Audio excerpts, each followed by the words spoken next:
뭐 어떤 구체적인 사건이 있거나 어떤 그 눈에 보이는 계기가 있어서 그렇게 된다기보다는 저는 그 가장 근본적인 원인은 그 대학과 사회의 거리두기가 상실되어 있는 거. 그걸 가장 근본적인 원인으로 두고 싶어요. 그러니까 훗소리 실증주의를 얘기하면서 학문의 위기를 얘기하고 대학의 위기를 얘기했다면 우리 사회에서 대학은 과연 사회와 어느 정도의 거리두기를 해야 되는가, 이 부분에 있어서에 대한 그 대학인들의 그 진지한 고민이 저는 많이 없어졌다. 그래서 가장 근본적인 원인은 거기에다 두고 싶어요. 예.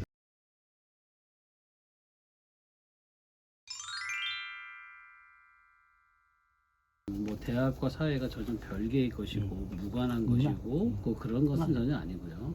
어느 정도의 상호적인 영향을 주고 받아야 되는데 불가근 불가원이라는 거죠. 근데 지나치게 너무 밀접해 있다 보니까 대학이 사회의 어떤 그 요구에 너무 빨리 대응을 하다 보니까 오히려 사회에 이끌려가는, 그래서 어떤 사회를 이끌어가는 어떤 역할을 해야 될 대학들이 사회에 이끌려가는 현상들이 눈에 보이기 시작을 했다는 겁니다.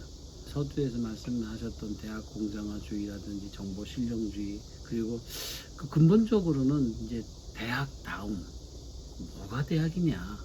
근데 뭐 사실은 뭐 저도 교대에 있고 여기 이 대학의 근본적인 목적은 교사 양성 이기 때문에 어떻게 보면 교사를 만들어내는 대학이다. 그러니까 결국은 이제 직업 훈련원, 좀 심각하게 좀 심하게 얘기를 하자면 그렇게 느껴지는 게 저는 너무 싫었던 것 같고요. 그리고 정말 좋은 교사는 어떤 교사여야 되는지 이거에 대한 고민을 많이 했었던 것 같습니다. 그래서 근본적으로는 대학에서 사회에서 필요한 인재를 길러내고 키워내야죠. 그런데 과연 어떤 인재냐? 교대를 예를 들어서 말씀드릴게요. 교대를 졸업해서 현장에 투입이 되면 바로 유능한 현장 교사처럼 일할 수 있는 교사를 원한다는 게 교장 선생님들의 얘기였어요. 근데 저는 그런 기술적인 테크닉들은 현장에서 얼마든지 배울 수도 있고, 물론 어느 정도 기초는 있어야 되겠지만, 정말 교대에 4년 동안 배워야 할 그런 테크닉일까? 그러니까 왜 아이들을 가르쳐야 되고, 어떻게 가르쳐야 되고, 왜 나는 교사라는 직업을 택해야 되는가에 대한 심각한 고민을 하지 않은 교사들이 그냥 컨베이어 벨트에 만들어지는 완제품처럼 만들어져서 이 그 완제품의 교사들이 학교 현장에 가서 아이들에게 어떤 영향을 미칠까? 그러기에 굉장히 심각하게 고민이 됐다는 거죠. 대학이 사회 요구를 반영하는 건 당연한데 너무 그 직결적으로 거리두기 없이 바로바로 반영하다 보니까 그야말로 사실 직업 훈련원이지 이게 학문하는 곳인가라는 생각이 들었던 거죠. 그래서 근본적으로 대학다움이라는 게 도대체 뭘까? 이거에 대한 고민과 더불어서 제가 글을 썼던 걸로 기억을 하고 있습니다.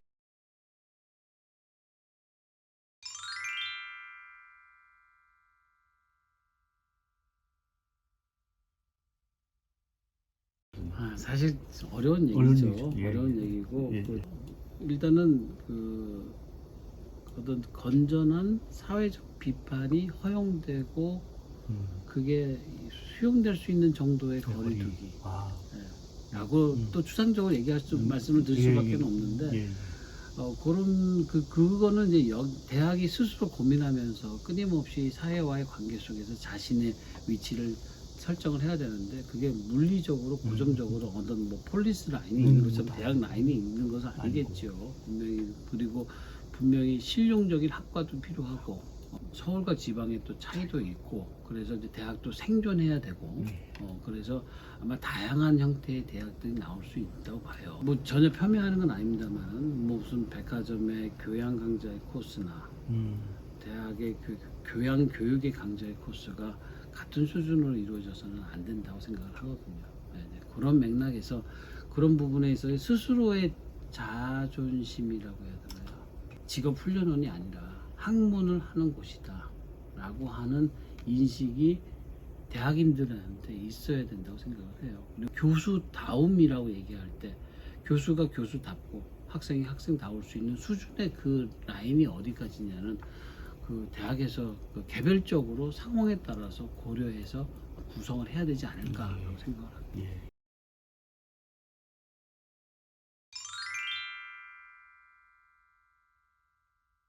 가장 크게 생각을 하자면 예. 대학 평가가 평가.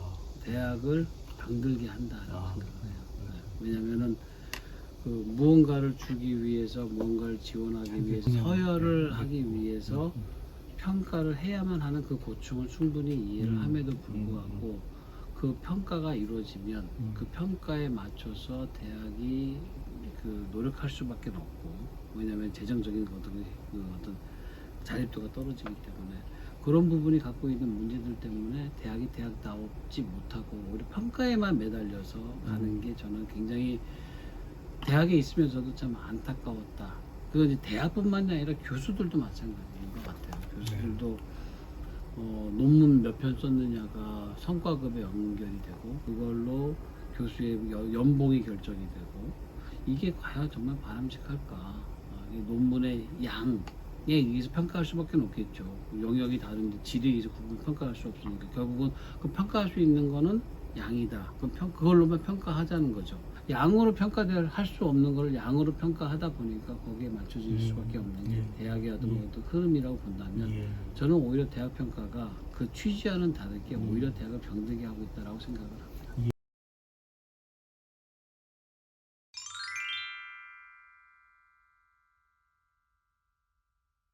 그 부분을 대학이 어느 정도 책임을 지고 해야 한다는 것에 대해서는 누구도 이견을 달지는 않을 거예요. 근데 이제 모든 대학의 모든 학과가 그래야 할까요? 라는 생각을 해요. 그래서 결국은 대학이 좀 다양해져야 되고 다원화되어야 되고 분명히 실용적인 학문들에 대한 수요가 있고 그 수요를 공급해 줄 수 있는 대학의 본연의 기능은 분명히 있는 거죠.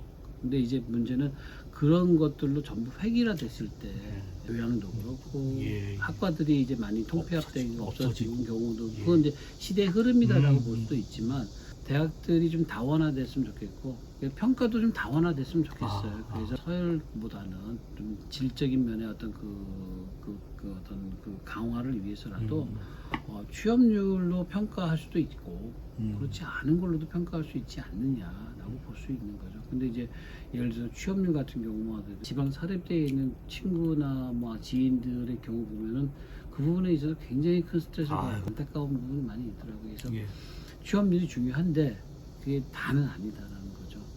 그런 부분도 좀 계속 다원화됐으면 좋겠다라는 게 이제 제 생각입니다.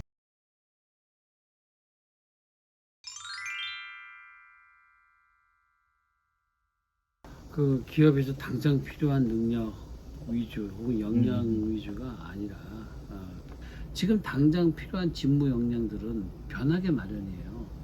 그러면 보다 근본적으로는 뭐가 필요하냐면 앞으로의 사회에 대응할 수 있는 가장 기본적인 인성과 그 다음에 그 자기의 능력을 개발하고자 하는 능력만 있으면 전 된다고 보거든요. 예를 들어 교장 선생님 같은 경우도 학교에서도 뭐 전 초등학교에서 지금 당장 무슨 발령받아서 무슨 행정 처리를 행정과 관련된 일을 막 잘할 수 있는 그런 그 초년생 교사보다는 오히려 4년 동안 교육에 대해서 고민을 많이 한 친구, 교육에 대한 책을 많이 읽고 고민을 많이 한 친구가 오히려 장기적으로는 더 나올 수 있다. 그리고 그 교사로서의 어떤 그런 능력의 측면에서보다는 더 뛰어날 수 있다고 저는 봐요. 그냥 아무 생각 없이 가르쳐주는 지식들을 그냥 먹고 쭉 컨베이어 벨트 지나가듯이 해서 시험 봐가지고 교사 나가는 애들 그게 더 문제라고 좀 봐요. 심지어 제가 어떤 얘기까지 들었냐면 제가 이제 어떤 교장 선생님이 하소연을 하더라고요. 초임 교사인데 학교에 발령 받았고 몇 개월 있는데 이제 그 학교에만 문제아가 그 반으로 배정이 됐나 봐요. 그랬더니 그 초임 교사가 자기는 정신적으로 너무 힘들어 스트레스 받아서 못 가르치겠다 해서 휴직원을 냈고 어떻게 이런 교사를 만들어냅니까? 저한테 하소연하듯이 물어보더라고요. 그래서 분명히 그건 잘못된 것이다라고 보고 그러니까 이런 어떤 경우에서도 그렇고 회사가 대학에 요구하는 것도 물론 이제 회사는 야 대학 졸업자 데리고 가서 쓰려고 했더니 이걸 하나 없게 다시 재교육해야 된다. 이게 무슨 사회적 낭비 아니냐. 그러면 연수원이 왜 있고 뭐 하냐. 근데 그런 것들은 연수원을 통해서라도 얼마든지 할 수 있지만 정말 필요한 능력, 그 능력이 뭔지는 아마 회사에서 생각할 수 있겠죠. 그 능력들 혹은 잠재력들을 가진 사람들을 뽑아가는 회사가 저는 발전하고 오히려 더 커질 수 있다고 봐요. 그렇지 않고 눈에 보이는 능력만을 가지고 했다가는 앞으로의 사회는 급변하는 사회인데 그 미래 사회의 그 대비해서 그거를 주어진 걸 하는 게 아니라 할 일을 찾아낼 수 있는 인재들을 찾아가는 회사들, 그런 회사들이 좀 더 발전할 수 있지 않겠나 하는 생각을 해보는 거죠. 예.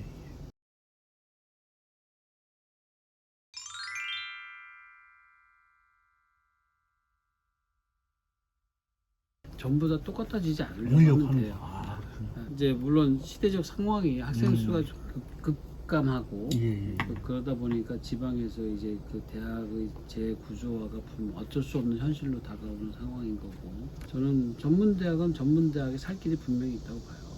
이때면은 사회의 요구에 발빠르게 움직이면서 그런 어떤 실용적인 학문, 또 실용적인 어떤 그 교육 시스템을 만들어서 거기에 그런 인력들을 공급할 수 있기에는 전문대학은 굉장히 효율적인 체계를 갖추었다고 봐요. 그리고 그걸 통해서 전문대학은 살 길을 봐야 된다고 보고, 대학에서는 그렇게 그 실용적인 어떤 그 움직임이 발빠르게 움직이기가 굉장히 어려울 거예요. 예. 아마 이제 대학의 어떤 그 구조 조정이 이루어질 거고, 지방 학문적인 것에 더 근거해야 하는 쪽으로 가면 대학은 대학대로, 전문대학은 전문대학들의 살 길이 분명히 보인다고 저는 생각을 해요. 근데 이게 지금 서로가 서로를 지금 다 같아지려고 하다 보니까 이게 그런 문제들이 생긴다고 저는 생각을 합니다. 대학은 학문하는 곳으로, 전문대학은 실용적인 어떤 요구를 채워나가는 쪽으로 근본적인 방향을 설정해서 나가면 그나마 그 특색 있게 살 수 있지 않을까라고 생각을 하죠. 예.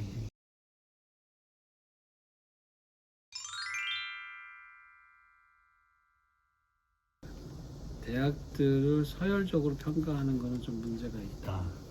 그리고 대학의 자율성을 물론 이제 지금도 뭐 자율성이 없다는 얘기는 아니죠. 그러나 이제 그 보이지 않는 자율성의 위험 요소들을 좀 많이 제거해 줬으면 좋겠다. 그래서 대학이 좀 자유롭게 예를 들어서 어떤 재정 지원을 한다 할 때도 그걸 어떤 평가를 해서 서열화 지어서 주는 게 아니고 주고 안 주고 이렇게 하는 게 아니라 그 어떤 목적을 위한 재원을 확보하고 그걸 이제 대학 자체의 협의기구들이 모여서 뭐 경우에 따라서 특색에 따라서 그 대학이 가지고 있는 능력에 따라서 자율적으로 논의할 수 있는, 저희가 더군다나 이게 대학 사회는 지성인의 사회여야 한다고 저는 봐요. 그렇다면 자율적인 판단을 조금 맡기고 대학의 전문성이나 자율성을 존중해 주는 쪽으로 갔으면 좋겠다. 전체적인 방향이 이제 그게 첫 번째 뭐 교육당국에 드리고 부탁하고 싶은 말이고, 그리고 만약 그다음 교수들에게 부탁하고 싶은 거는 뭐 저도 굉장히 부족한 교수이지만 교수다움을 잃지 않았으면 좋겠다. 그게 제일 그 교수다움이 교수님 어떤 걸까요? 일단은 교수의 제1 목적은 저는 연구라고 봐요. 연구하지 않으면 진짜 어떻게 보면 본분을 다하지 않는 것 같다. 연구하는 부분, 그 다음에 교수와 학생의 관계에서 우리가 정말 교수다움, 스승다움이라고 할 수 있는 게 정말 무엇인지에 대해서 조금 고민해 볼 수 있는 그 고민을 하고 한 교수여야 한다라고 저는 생각을 합니다. 많은 폴리페서들도 있었고 교수의 사회 참여가 분명히 어느 정도는 필요하겠죠. 근데 교수의 사회 참여는 교수로서 참여하는 것이기 때문에 분명히 어떤 리미트는 있어야 된다고 보여지거든요. 근데 그게 아니라면 그거는 다른 이야기가 되어버리기 때문에 그런 부분에서 또 고민을 좀 해야 되겠고, 하여튼 그래서 저는 그 교수다움이라고 하는 거는 그 사람의 학문적인 연구의 노력에서부터 가장 나온다고 보고요. 그리고 그게 자연스럽게 교육으로 연결될 수밖에 없다라고 생각이 됩니다. 그리고 이제 뭐 학생들의 경우에도 이게 이제 뭐 매번 선거 때마다 대학의 주인은 누구입니까? 교수입니까? 직원입니까? 학생입니까? 늘 들려오죠. 모두의 대학인 거죠.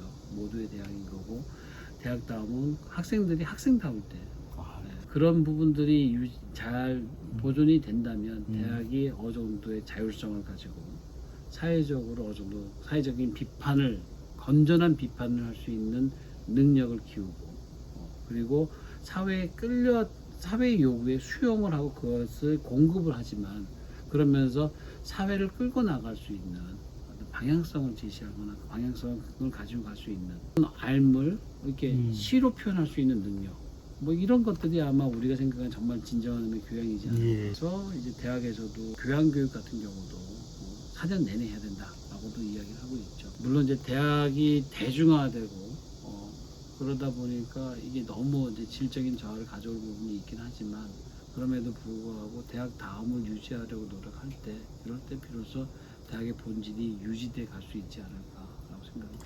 기업의 그 인사 책임자들 예. 분들 보면 그분들 얘기도 그 어떤 눈에 보이는 능력 보이다가 보이지 않는 능력이 중요하다는 건 다 알고 있는데 그걸 어떻게 평가하느냐 이제 알 수가 없다 이제 그런 얘기를 예. 많이 하시더라고요 실제로. 근데 이제 결국은 기업에서 대학에게 어떤 구체적인 실무 능력보다는 실무 능력을 갖출 수 있는 능력, 메타적인 능력, 잠재력. 대학에게 요구를 하는 게 좀 더 바람직하지 않을까. 그게 그 회사를 위해서는 또 그런 생각을 하고요. 예. 대학에서 특히 이제 그 교양 교육이 굉장히 강조되면 대학은. 좋겠다라는 생각을 가지고 있습니다. 어느 전공을 하고 어느 직업을 택하든 간에 적어도 우리가 인류가 가져왔던 어떤 그 고전 예. 클래식들이 있으니까